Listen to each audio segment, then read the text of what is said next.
नमस्कार दोस्तों, मैं रामू कुमार यादव एजुकेशन क्लासेस रामू में आपका स्वागत करता हूं।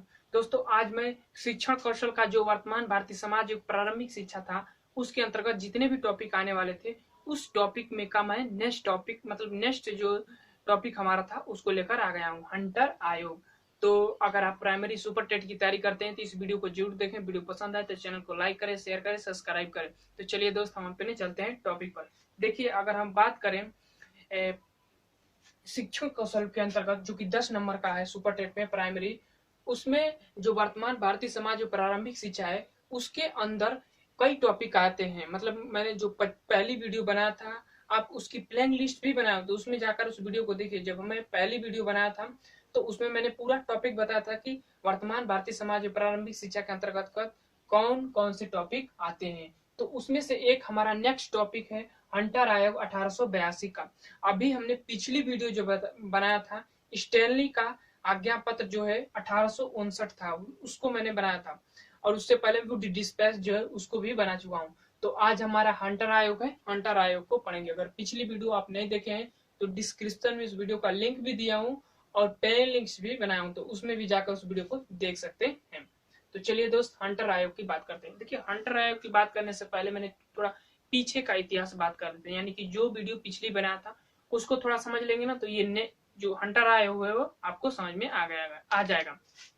तो देखिए, जब हमने वुड डिस्पैच की वीडियो बनाया था तो उसमें मैंने कई बातें वुड डिस्पैच से संबंधित कहा था, जैसे कि प्राथमिक शिक्षा के संबंध में, माध्यमिक शिक्षा के संबंध में, विश्वविद्यालय शिक्षा के संबंध में।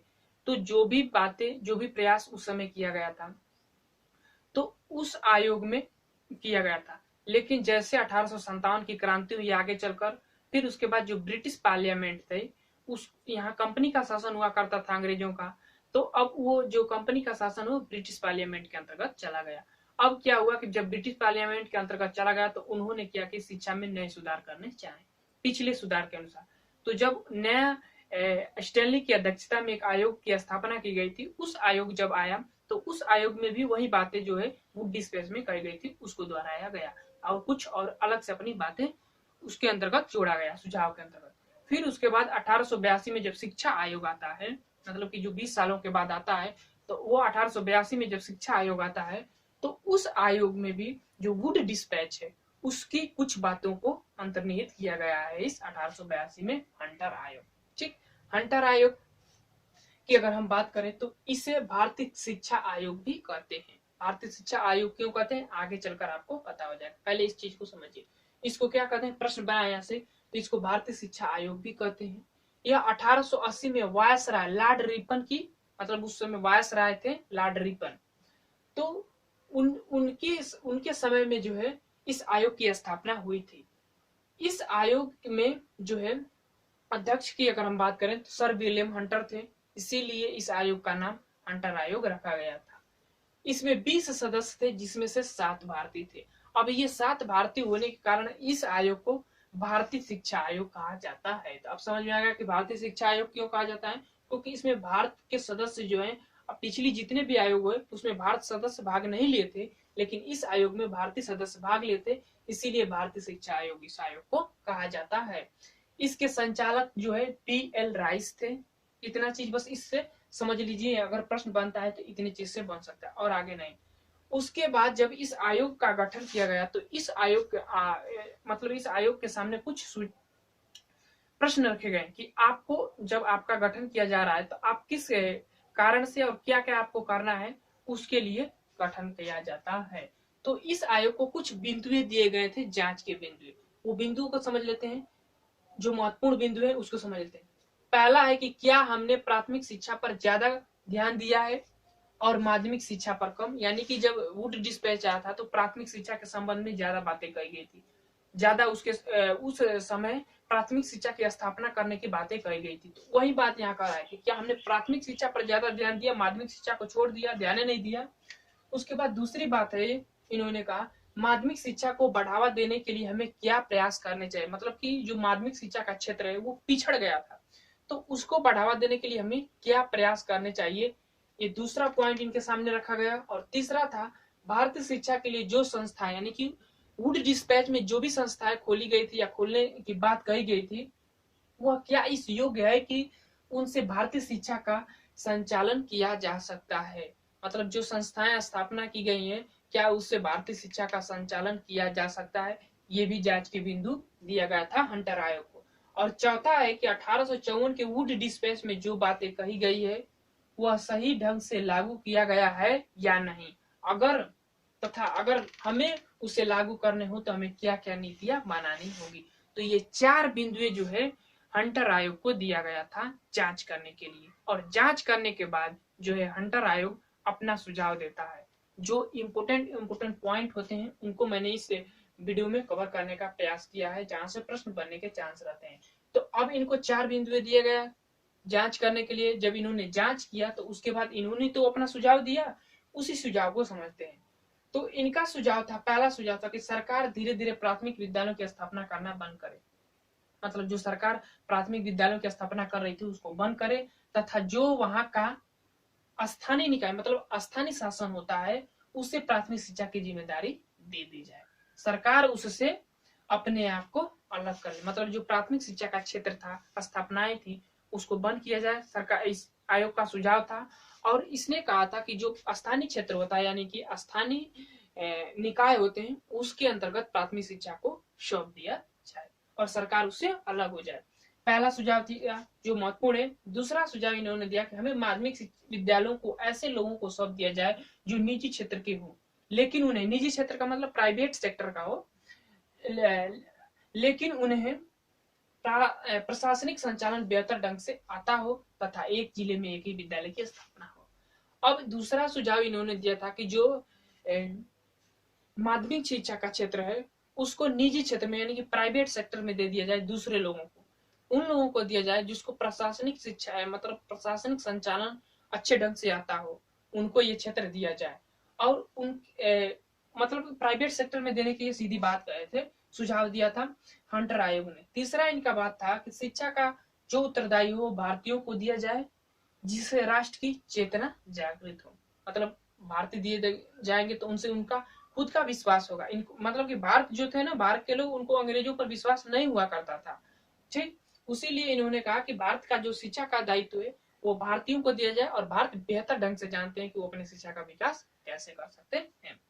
चौथा, सहायक अनुदान प्रणाली। अब देखिए यहाँ प्राइवेट सेक्टर में दिया तो इसमें सहायक अनुदान प्रणाली की भी लागू करने की बात कही थी और सहायक अनुदान प्रणाली लागू करने की वुड डिस्पैच में भी कहा गया था। तो हालांकि लागू इस आयोग के अंतर्गत किया गया था। सहायक अनुदान प्रणाली होता क्या है कि इसमें सरकार भी कुछ अपने आप से सहायता करती है और आप अपने पास से भी कुछ पैसे लगाते हैं, तो उसी को सहायक अनुदान प्रणाली कहा जाता है। सहायक अनुदान प्रणाली की अगर हम बात करें तो इससे कई क्षेत्रों का विकास करने की बात कही गई। जैसे आगे देखिए, स्त्री शिक्षा को भी सहायक अनुदान प्रणाली द्वारा आगे बढ़ाने की बात कही गई थी। इस सुझाव में आदिवासियों की शिक्षा की भी बात कही गई थी और हरिजन एवं पिछड़े वर्ग के लोगों को भी शिक्षा की बात इस आयोग में कही गई थी।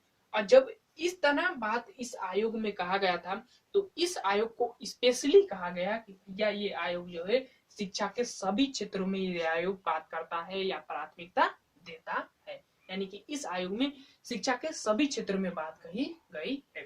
तो ये थे हंटर आयोग से संबंधित कुछ महत्वपूर्ण बातें जिससे मैंने इस वीडियो में कवर किया। अभी कुछ और बातें छूट गई है, ब्लैक बोर्ड छोटा है इसीलिए नहीं कवर कर पाया मैंने, तो उसको मैं नेक्स्ट अभी पिछली वीडियो में जोड़कर, इसी वीडियो में जोड़कर उसको भी अपलोड कर दूंगा। तो अगर ये आप लोगों को समझ में आ गया होगा तो ठीक है। अब हमने हंटर आयोग की कुछ कमियां भी है, माध्यमिक शिक्षा के संबंध में कुछ बातें अलग से भी कही गई हैं और प्राथमिक शिक्षा के संबंध में भी बातें कुछ अलग से कही गई, तो उनको हम अगली मतलब कि इसी वीडियो के नेक्स्ट पेज पे पढ़ते हैं। तो चलिए हम अब चलते हैं नेक्स्ट पेज पर। तो चलिए दोस्त, अब हम आ गए हैं अगले पेज पर। तो जो हमने हंटर आयोग की बात कर रहे थे उसका अगला पेज है, उसमें कुछ बातें हम छोड़ दिया था ब्लैक बोर्ड छोटा होने के कारण, उसको इस मतलब कि इस टॉपिक में खत्म कर देते हैं। तो हमने पिछली वीडियो में जो भी बातें कही गई थी, मतलब कि जो भी इस वीडियो के आगे जो भी बातें कही गई थी हंटर कमीशन के बारे में, उसमें माध्यमिक शिक्षा के पाठ्यक्रम की मैंने बात की थी। तो पाठ्यक्रम को, माध्यमिक शिक्षा का जो पाठ्यक्रम होता है 10वीं के बाद, उसको 2 पार्ट में बांट दिया गया था। एक पार्ट था ए कोर्स और एक था बी कोर्स। ए कोर्स वाले वे छात्र होते थे जो यह उन छात्रों के लिए जो उच्च शिक्षा प्राप्त करना चाहते थे, मतलब कि जो आगे की पढ़ाई करना चाहते थे, उनको एक कोर्स बनाया गया, और बी कोर्स बनाया गया एक उन छात्रों के लिए जो व्यावसायिक शिक्षा प्राप्त करना चाहते थे। यानी कि जो माध्यमिक शिक्षा उनकी जब पूर्ण होती थी तो वो उच्च शिक्षा के लिए जाते थे। तो जो छात्र उच्च शिक्षा के लिए पढ़ना चाहते थे उनको एक कोर्स में रखा गया, और जो उनको व्यावसायिक शिक्षा पढ़ना का चाहते थे, व्यवसाय से संबंधित थे, तो उनको बी कोर्स में रखा गया। तो माध्यमिक शिक्षा को 2 पार्ट में बांट दिया गया था, ये हंटर आयोग में।